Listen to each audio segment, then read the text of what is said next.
to Kush News, the newscast of the African diaspora. I'm your anchor, Ochanda, daily bringing you the top stories from Africa and the Caribbean. Let's take a look at today's news on Wednesday, June 21st, 2023. We go to Sudan, where fighting resumes as a ceasefire expires. Heavy clashes resumed Wednesday between Sudan's national military and the rapid support forces around the capital city of Khartoum. As a three-day truce elapsed on Wednesday, the sounds of gunfire and artillery could be heard in the background. Khartoum residents had reported hearing gunshots around the Department of Military Engineering and an army-controlled building that the rapid support forces have tried to take over several times. Fierce confrontations erupted in the morning and in also the town of Omdurman, specifically around the engineering department. Both parties have been fighting for more than 2 months, inflicting destruction on the capital and causing extreme violence elsewhere, especially in the region of Darfur. More than 2.5 million people have fled their homes, according to reports. The three-day ceasefire brought in a rare lull in the fighting, and residents in both cities of Khartoum and Omdurman were able to leave their homes to find food.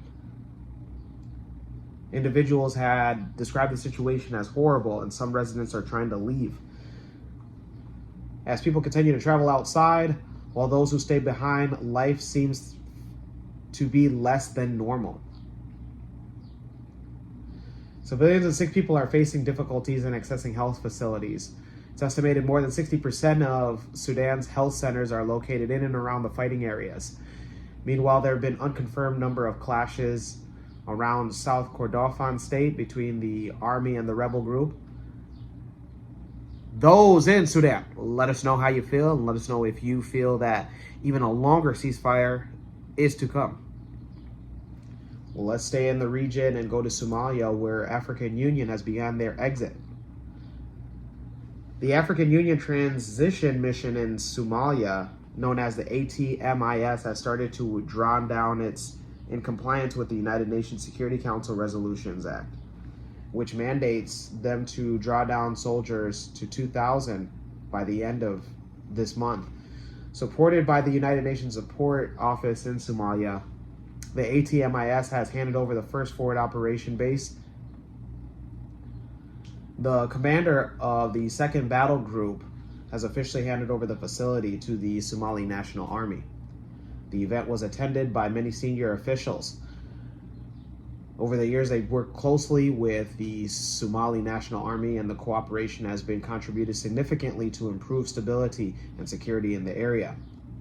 As part of the handover, water treatment and storage unit, generators, solar panels, and associated distribution equipment also will be handed over. The base is located about 70 kilometers northeast of Mogadishu, the capital of Somalia, and is part of 7 bases to be handed over from that group to the Somali National Army.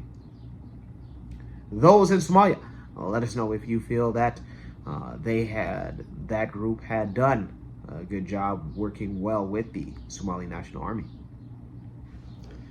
Let's stick in the East African region, where a treaty to recognize Kiswahili and French is to be announced. The East African Legislative Assembly has recommended amending the treaty for the establishment of the East African Community, known as the EAC, to enforce the recognition of French and Kiswahili as official languages for the community. During a hearing on June 20th in Tanzania, the Assembly adopted the report of its Committee on the Legal Rules and Privileges. The report highlighted that although the 21st meeting of the summit held back in February recognized Kiswahili and French as official languages, the necessary amendments to the legal instruments, including the treaty, have not been implemented yet. The Assembly endorsed the committee's report in its recommendation to urge the Council of Ministers to expedite the amendment to the relevant provision of the treaty. Currently, Article 137 of the treaty stipulates that English as the official language of the EAC, while also stating that Kiswahili shall be developed as a lingua franca for the community. A lingua franca is a language adopted and used as a common means of communication among people who do not share a native language. Minister of Parliament Jeremiah Odok from South Sudan emphasized the urgent need for legislative changes to accommodate those French and Kiswahili into the bloc. He also added that the community knew that we're adding the DRC, Democratic Republic of Congo, where most of the members and most of the citizens speak either Kiswahili or French, and it is not fair where we are seated here for our colleagues not to really contribute.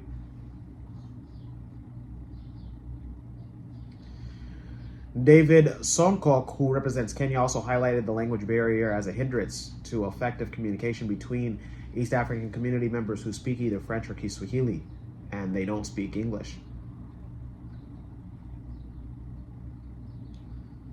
Further expression from members in their confidence on the matter would be addressed at the next council meeting, and adequate support for those who would be provided for colleagues who speak French before the end of the year.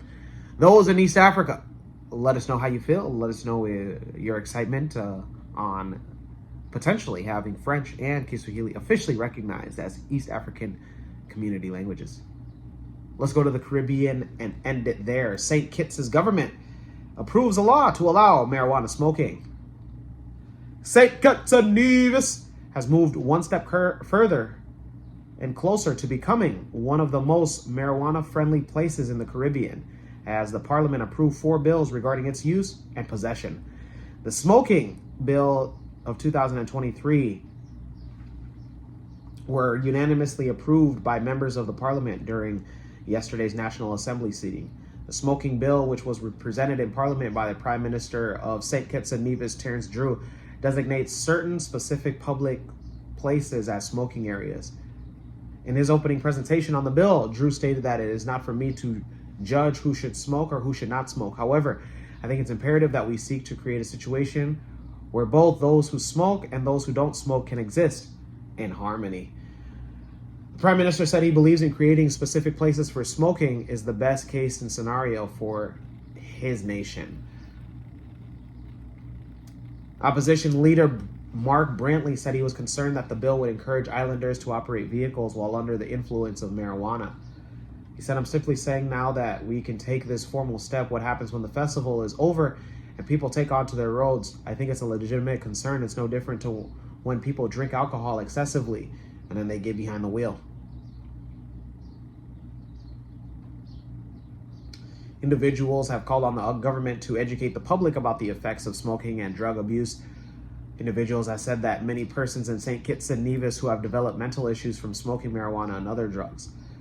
They highlight that people have resorted to adding other drugs to their marijuana cigarettes to give them a different flavor. A former education minister, Mr. Richards, had expressed concerns about the long-term effects on the healthcare system. Those in St. Kitts and Nevis, let us know your excitement. Let us know on how you feel. Let us know where is going to be the first public place that you take a tote. And to the government of St. Kitts and Nevis, again, we're Kush News, so, we might want to do a personal story. When we come back, we will have today's African proverb of the day. Don't go anywhere.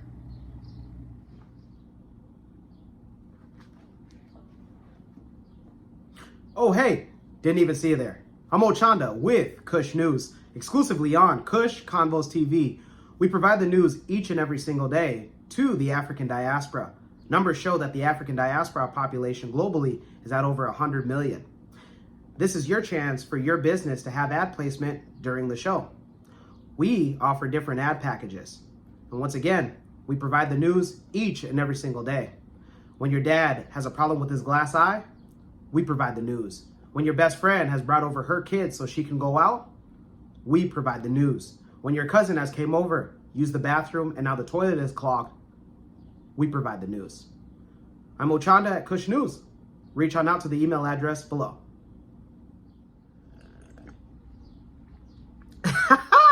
What's going on? I'm MC Cadero, the #1 MC in the game. And I'm here to let you know I'm open for business. That's right, it's summertime and we outside. So your birthdays, baby showers, funerals, weddings, divorce receptions, all the above, I'm here for it. Other MCs, too boring. But me, I'm excited. Reach on out to the website below. That's right, the new official website of MC Cadero, the #1 MC in the game.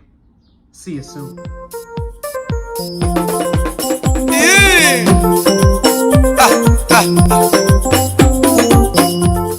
Welcome back. Let's take a look at today's African proverb of the day. And it comes to us from no particular African nation and or ethnic group. And it reads, only a fool tests the depth of water with both feet.